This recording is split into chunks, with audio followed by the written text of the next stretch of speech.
என்னமா பண்ணிட்டு இருக்கிறீங்க? ஏமாத்திட்டு இருக்கிறீங்களா? வயிற்றுல துணியை வச்சு ஏமாத்திட்டு இருக்கிறீங்க நீங்க? வயிற்றுல துணியை வச்சு ஏமாத்திட்டு இருக்கிறீங்க நீங்க? அதை எடு. நிக்காலும் அதை எடுங்க, அதை எடுங்க.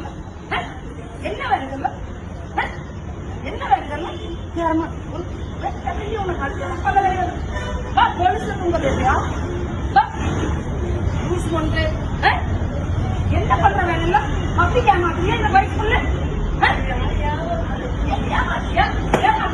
வீடு போலீஸ்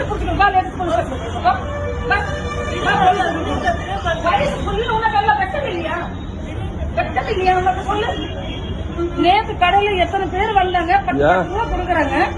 ஏமாத்திட்டு மாசமா இருக்கிற மாதிரி வயிற்றுக்குள்ள துணியை வச்சுட்டு கூட ஏமாத்திட்டு இருக்கிறியா? ஏமாத்தியா போலீஸ்ல கொடுங்க.